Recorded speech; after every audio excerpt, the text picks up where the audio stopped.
In Chapter 12, we look at some very special property transactions, and we'll begin by looking at what they refer to as like-kind exchanges.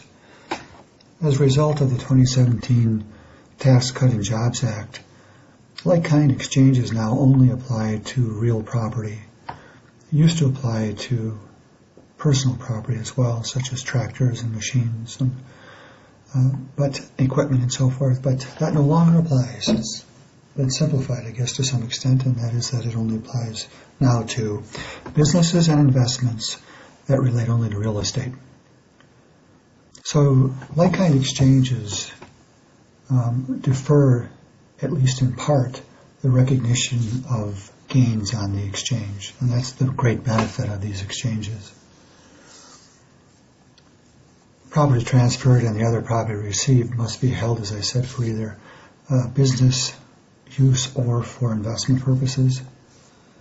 Like-kind is relatively broadly defined. For example, a warehouse and an office building, although not, of course, precisely the same kind of investment or business or trade, real estate could be exchanged and qualify for a like-kind exchange, and therefore a gain deferral. Exchange rules are not elective, so like-kind exchanges, if the properties exchanges are subject to the like-kind exchange rules. Now, dealers that deal in real estate do not qualify, because for dealers that is essentially their inventory, and that would not qualify for like-kind exchanges. So what qualifies as a like-kind exchange is a like-kind asset of the same nature or character or grade or quality. Really does not matter. So as I said earlier, the type of assets that can be exchanged, real property, is pretty broadly defined. What complicates the transaction a little bit is if boot is received. So, and we'll talk about it and I'll demonstrate in some problems in the second video. When boot, such as money or other equalizing property, is involved in the exchange, that could trigger at least a partial recognition of gain. And that partial recognition of gain is generally the lesser of the boot received or the gain deferred on the exchange. In other words, the gain that would normally be deferred on the exchange. So recognized gain, then, as I said, is the lesser of the fair market value of the boot received, if it's cash or property, or the realized gain on the exchange. And one important distinction to make in this chapter is the difference between a realized gain and a recognized gain. Realized gain really is just the mathematical difference between the adjusted basis and the fair market value of the property. Recognized means recognized for tax purposes.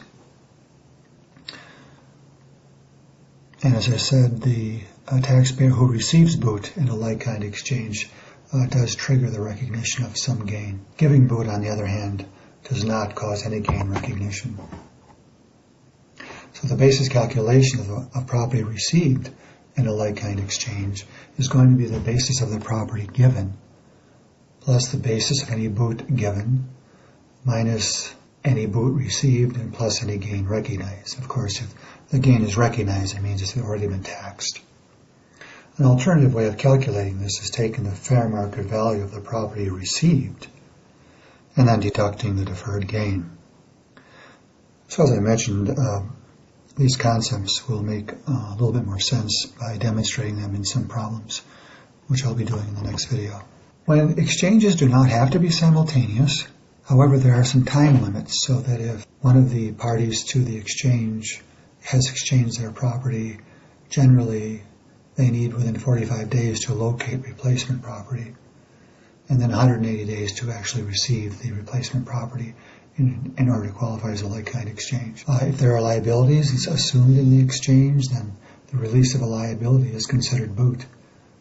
So if I exchange a business assets, real property such as a warehouse, and I owe money on that warehouse still, and the counterparty to the exchange has agreed to assume that liability for me, then I have received boot, and that could trigger the recognition of some gain. Another type of conversion is called an involuntary conversion, where property may be destroyed, condemned, stolen, and the taxpayer receives similar property or proceeds. Here, the entire gain can be deferred if the replacement property that is purchased is of equal or greater value than the amount of the proceeds, and the proceeds usually are an insurance payment. So if I suffer a fire in my warehouse, it destroys the entire warehouse, and I receive insurance proceeds, then if I use all of those proceeds to replace the property, then I generally don't have to recognize any gain, even if I receive proceeds greater than the value of the property destroyed or involuntarily converted. The replacement property and involuntary conversions have to be much like like-kind transactions, similar related use, and indeed they're more restrictive in how they qualify replacement property than they would under a like-kind exchange. So, for example, the real property must be very similar to real property that is being replaced. Time period in which to make the replacement is generally 2 years after the close of the tax year that the insurance proceeds were received or the property was destroyed. And for real business property that's destroyed, there are 3 years. Again, it's 3 years as of the close of the tax year. Basis of the replacement property then is the basis of the converted property, less money not used to replace, plus money reinvested in excess of the proceeds, plus any gain recognized, so you're not taxed twice on that gain, and then less any loss received, and any loss recognized as well. Holding period of the replacement property includes the holding period of the property converted. So if my warehouse was destroyed by fire and I've owned it for 5 years, that 5 years is going to be tacked on to the holding period of the replacement property. Another special property transaction that is mentioned in the chapter are installment sales. And this is a disposition of property, at least one payment is to be received after the year of the sale. They generally consist of interest income, return of basis, and then gain on the sale. And I'll be going through a demonstration problem of installment contracts as well, and how to recognize any gain. So the gain recognized each year on an installment contract is based on the gross profit percentage, which is the gross profit divided by the contract price. So this gross profit percentage then is applied toward future payments received each year to determine how much of that payment will be recognized in income in that tax year. Another special property transaction mentioned in the chapter are married taxpayers who can exclude up to $500,000 of the gain on the sale of their personal residence as long as they held it for 2 of the last 5 years. This is reduced by $250,000 to $250,000 for a single person.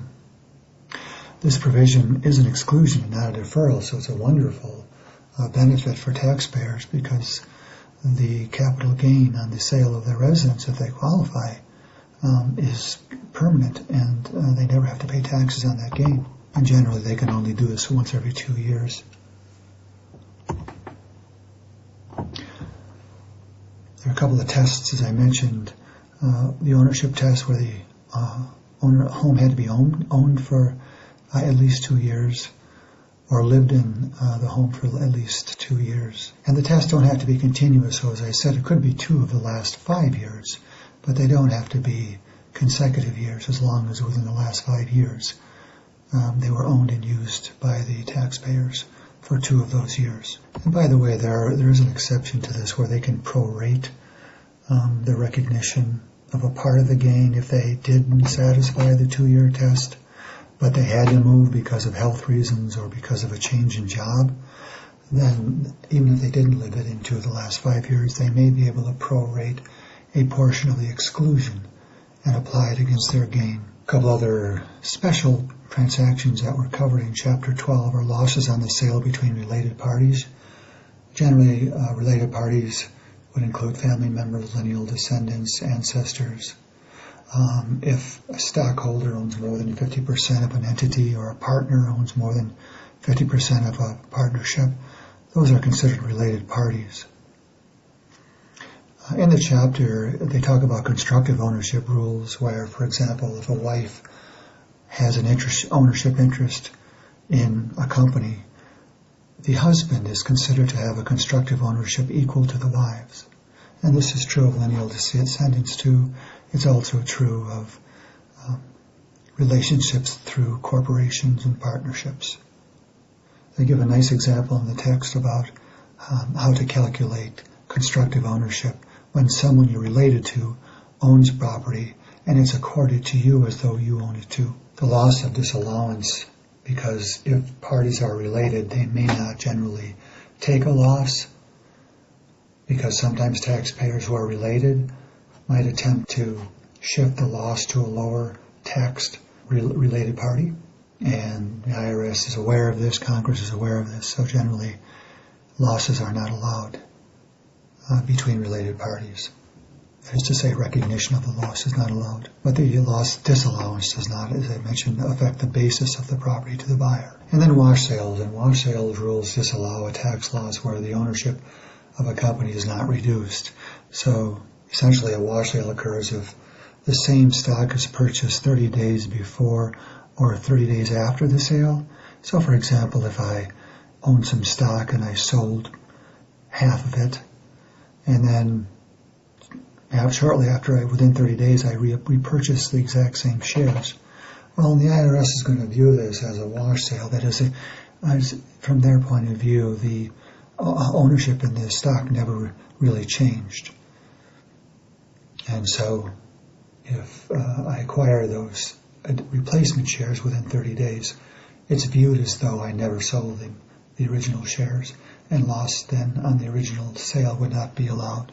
In the next video, I'll be going through then some problems and miscellaneous questions that will demonstrate some of these concepts.